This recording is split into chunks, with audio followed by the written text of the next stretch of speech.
Hi అండి, నమస్తే. Welcome to Andhran Bengaluru foods.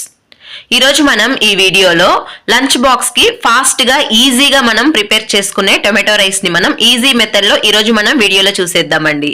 ఈ టొమాటో రైస్ మార్నింగ్ బ్రేక్ఫాస్ట్ గా కానీ పిల్లల లంచ్ బాక్స్ కి మనం ఈజీగా ప్రిపేర్ చేయొచ్చండి. ఇప్పుడు మనం ఈ టొమాటో రైస్ తయారీ విధానాన్ని చూసేద్దాం. ఇప్పుడు టొమాటో రైస్ కి మసాలా ప్రిపేర్ చేసుకోవడం కోసం ఒక చిన్న మిక్సీ జార్ లో కట్ చేసుకున్నటువంటి 2 మీడియం సైజు టమాటా ముక్కలు, 2 ఇంచులు కట్ చేసుకున్నటువంటి పచ్చి కొబ్బరి ముక్కలు, దాల్చిన చెక్క, 4 లవంగాలని యాడ్ చేసుకొని మూత పెట్టుకొని మెత్తటి పేస్ట్ లా మనం గ్రైండ్ చేసుకోవాలి.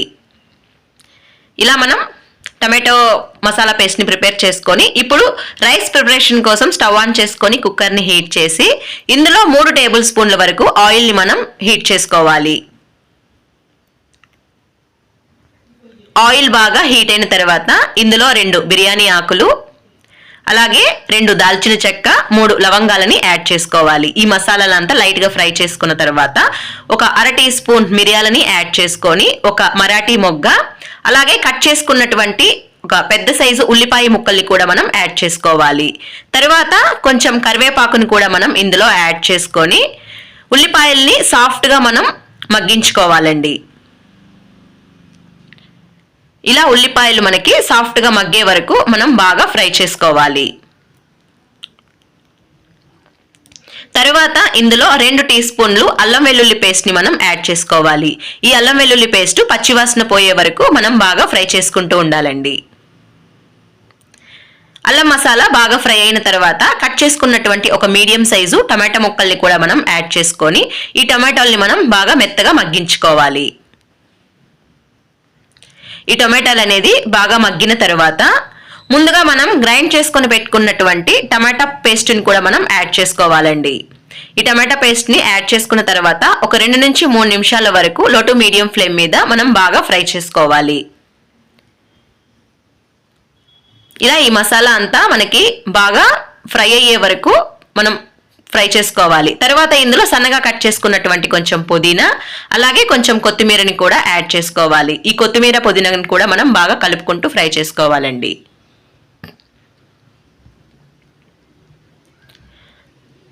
తర్వాత ఇందులో 1/2 టీ స్పూన్ వరకు పసుపు, అలాగే 1/2 టీ స్పూన్ కారపొడిని మనం తీసుకోవాలి.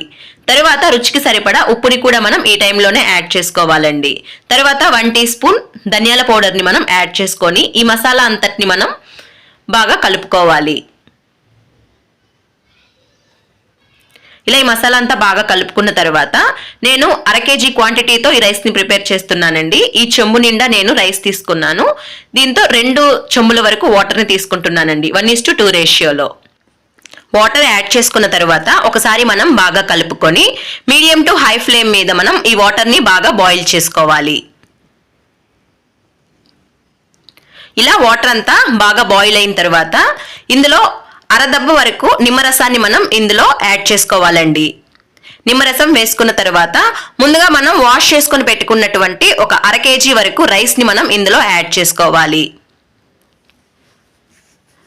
ఇలా రైస్ అంతా యాడ్ చేసుకున్న తర్వాత మరొకసారి బాగా కలుపుకొని కుక్కర్ మూత పెట్టుకొని మనం ఒక 2 విజిల్స్ వచ్చే వరకు మీడియం ఫ్లేమ్ మీద మనం బాగా కుక్ చేసుకోవాలి. 2 విజిల్స్ వచ్చిన తర్వాత మూత తీస్తే రైస్ అనేది ఇలా మనకి బాగా రెడీ అయి ఉంటుందండి. మరొకసారి ఈ రైస్ అంతటిని కింద నుంచి పైకి మనం ఒకసారి బాగా కలుపుకోవాలి. ఇలా కలుపుకున్న తర్వాత చివరగా ఇందులో కట్ చేసుకున్నటువంటి కొంచెం పుదీనా, అలాగే కట్ చేసుకున్నటువంటి కొంచెం కొత్తిమీరని యాడ్ చేసుకోవాలి. తర్వాత ఒక 1 టీ స్పూన్ వరకు నెయ్యిని కూడా మనం చివర్లో యాడ్ చేసుకోవాలండి. ఇలా నెయ్యి వేసుకొని మరొకసారి ఈ రైస్ అంతటిని బాగా కలుపుకోవాలి. అంతే అండి, టేస్టీగా గుమగుమలాడే టొమాటో రైస్ రెడీ అయిపోయింది. ఇప్పుడు రైస్ ని వేరొక ప్లేట్లోకి ట్రాన్స్ఫర్ చేసుకొని పెరుగు చట్నీ కానీ లేదా కొబ్బరి చట్నీతో తింటే చాలా టేస్టీగా ఉంటుందండి. మీరు కూడా ఒకసారి ఈ రైస్ ని ఇంట్లో ప్రిపేర్ చేసి ఎలా ఉందో టేస్ట్ చేసి కమెంట్స్ లో చెప్పండి. ఈ వీడియో మీకు నచ్చినట్లయితే మన ఛానల్ ని లైక్ చేసి, షేర్ చేసి, సబ్స్క్రైబ్ చేయండి.